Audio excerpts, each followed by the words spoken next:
มาบัดนี้อาลาหังตนเฮียมขาพ่อแม่นองค์สัมมาพุทธเจ้าคนเจียวผ่าน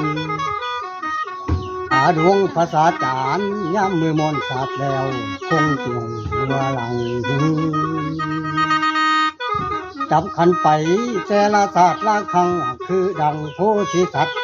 ประจัดความโลภาโกรธหลงแต่ทันใด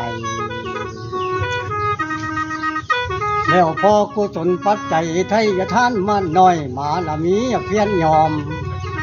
รักษาสิ่งภาวนาประกอบจึงแวดล้อมเพื่อยำบอกโลกยำโอกาสหนึ่งคงที่ทำแม่นำไปบุกฟังสงสารถึงนิพพานแดนสุดดังพระโพธิญาณเจ้าเดี๋ยวนี้หลงมัวเมาน้ำความกินความหยิ่งหลงความนอนป้องตื่นความขันติทางอื่นแสวงหาบุญแล้วบ่เห็นออกกองสบายเพิ่นมาโลกคนเอ๋ยทุกเพราะความอยากได้ขึ้นคำก็เบินบกแม่นฝนตกฝนลิ้นในยามที่หนีก่อนนอนพอเต็มตาแล้วมีแนวไหนก็ลำบากยากน้ำปากแลท้องกระเที่ยวขี่เงินขาถึงจะมีเฮือนสารปราสาทหลังฟันฟ้าก็จะที่เหือปิ่นถึงย่ำปิ่นย่ำดอนอยากมีเต่างามงามมานั่งก็บอน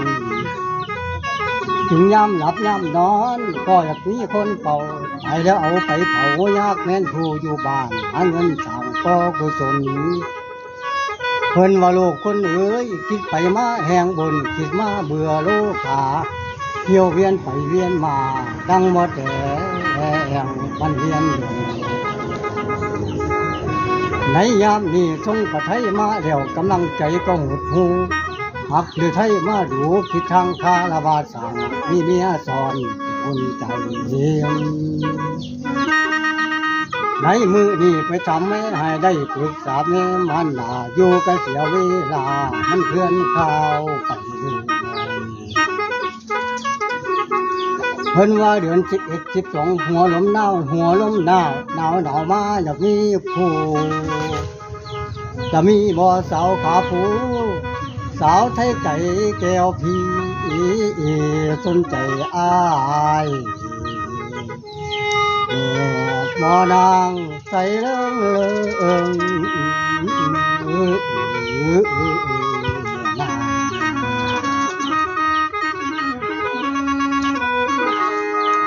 จังสี่เด้